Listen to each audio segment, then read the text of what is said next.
Përmbledhja e ngjarjeve kryesore të ditës në Radio 7.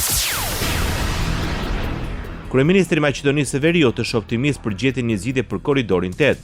Qeveria dhe përfaqësuesit e UNESCO-s do të vazhdojnë me një vizitë të përfaqësuesve të institucionit muajin e ardhshëm, njoftoi kryeministri Istria Mickovski. Ai u tha gazetarëve gjatë një vizite në komunën e Strugës se delegacioni i UNESCO-s do të jetë në muajin maj dhe do të vizitoj segmentin e korridorit të 8 nga fshati Trebenish të komunës së Debërcës deri në bjeshkët e Qafcanës te kufiri me Shqipërinë. Lidhur me trasen, nëse nuk do të jetë ajo, ne do të gjejmë një zgjidhje për një trase tjetër e cila nuk do të shkel rekomandimet dhe këtë e them gjithnjë. Për këtë situatë nuk jam aq i shqetësuar sepse kemi një zgjidhje, deklaroi kryeministri i Maqedonisë së Veriut.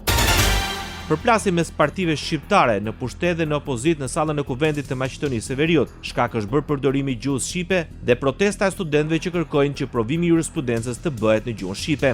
Rina Hajdari, deputete e BDI-s, u shpreh se kur një drejtë është e shkruar në ligj, kërkohet në rrugë, atëherë problemi nuk është te studentët, por është tek institucionet. Ndërsa Bekim Sali, zëvendës kryeministri i Maqedonisë së Veriut, deklaroi se shqetësimi i studentëve është dëgjuar dhe në mënyrë institucionale u janë përgjigjur. Sipas tij, studentët shqiptar do të japin provimin e jurisprudencës në gjuhën shqipe.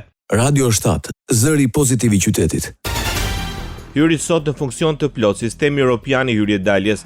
Qytetarët e Shqipërisë, Kosovës dhe Maqedonisë së Veriut që udhëtojnë drejt 27 vendeve të hapësirës Schengen duhet të jenë të përgatitur për ndryshimet në procedurat kufitare.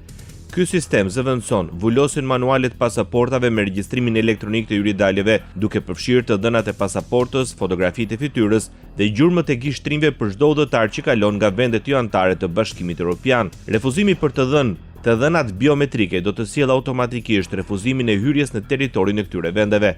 Pasaporta duhet të jetë e vlefshme dhe në gjendje të mirë dhe se nuk kërkohet asnjë aplikim paraprak, pasi regjistrimi kryhet në momentin e kalimit kufitar.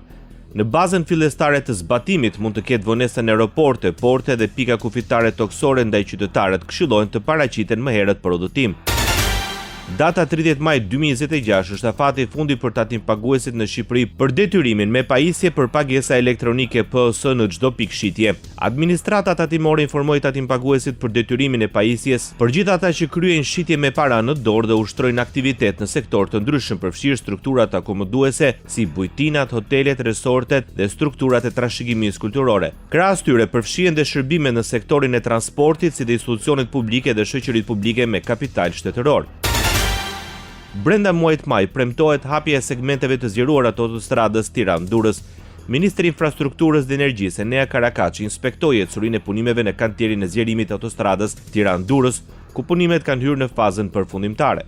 Sipas tij, brenda javës së parë të muajit maj pritet hapja e segmentit për qarkullim, çka do të lehtësojë ndjeshëm trafikun në këtë prag të sezonit turistik, ndërsa në vijim do të realizohet dhe arretimi urban. Karakaçi informoi gjithashtu se punimet do të vijojnë me ritme të shpejta dhe në akset Kashar-Lekaj dhe në bypassin e Tiranës, ku deri tani është realizuar rreth 20% e punimeve.